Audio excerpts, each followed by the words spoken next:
We gather today to remember and celebrate the life of a beloved, wonderful woman born on this very day in 1947. She was named Karen, shortened form of Catherine. The name was popular in the 1940s. My mother, also born in 1947, is another Karen. And Karen was one of the top 10 names for girls born in the US in the 1950s and 60s, peaking as the third most popular name for a girl in 1965. And my sister-in-law, also a Karen, was born in 1970. The popularity of the name was beginning to wane. And in 2019, the name hit an all-time low in the US, charting at the 660th most popular name for girls.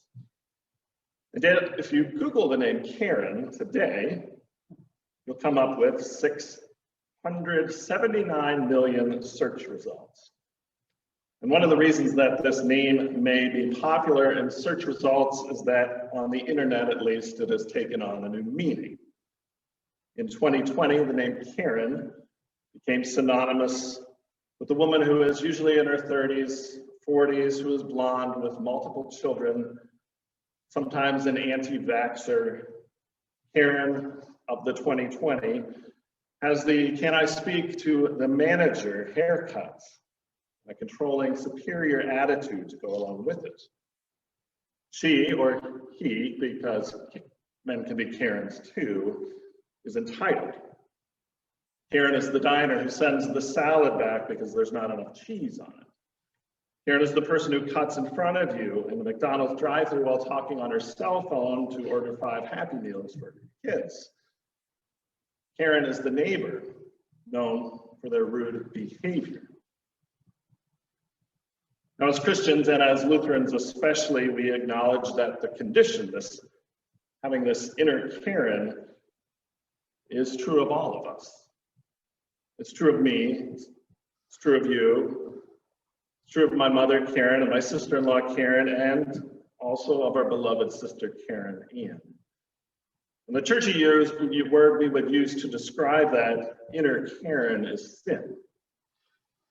In our confession of sin on Sundays, we say we are captive to sin and cannot free ourselves. We have sinned against God in thought, word, and deed, by what we have done and by what we have not done.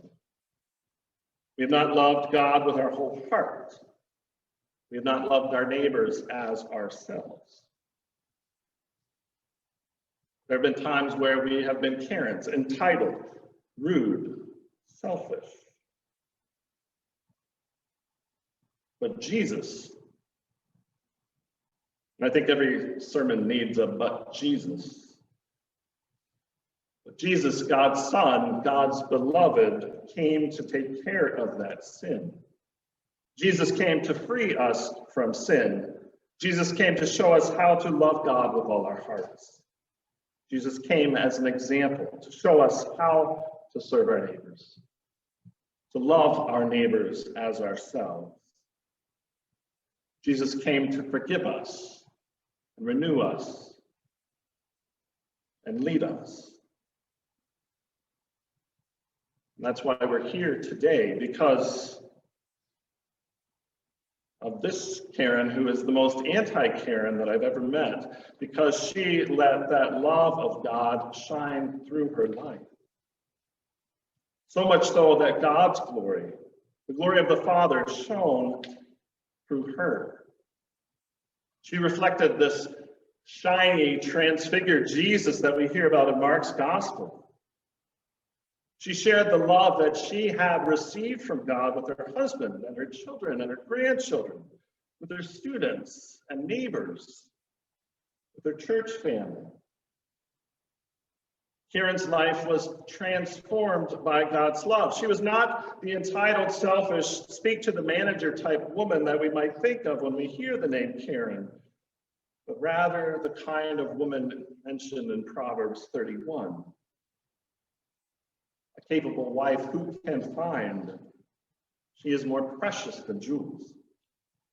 The heart of her husband trusts her. He will have no lack of gain. She does him good and not harm all the days of her life. She seeks wool and flax and works with willing hands. She rises while it is still night and provides cinnamon rolls for her household.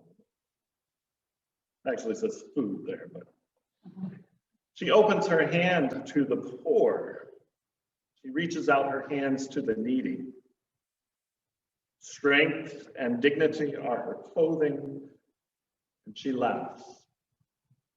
She laughs at the time to come. She opens her mouth with wisdom, and the teaching of kindness is on her tongue. Her children rise up and call her blessed. Her husband, too, and he praises her. We gather here today because we were transformed by the love we received from Karen. Whether we called her Honey or Mom or Mrs. Lieske or simply Karen. We are here to give thanks to God, to share that love with each other, to comfort each other in our grief, to depart from this place, from this mountaintop, having been changed. One thing that 2020 and the coronavirus changed was the way that we grieve, that we are able to gather, that we are able to comfort those who are dying. I'm so thankful to have been part of Karen's last days, to be a source of comfort to her perhaps, but more so that she was a source of comfort to me.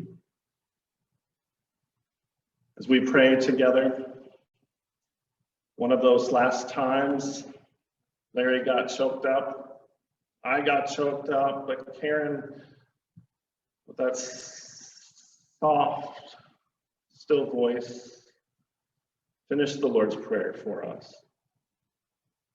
I too am one who has been transformed by God's love as seen through Karen. May we continue to shine that light that we received from her out into the world until we were once again reunited with her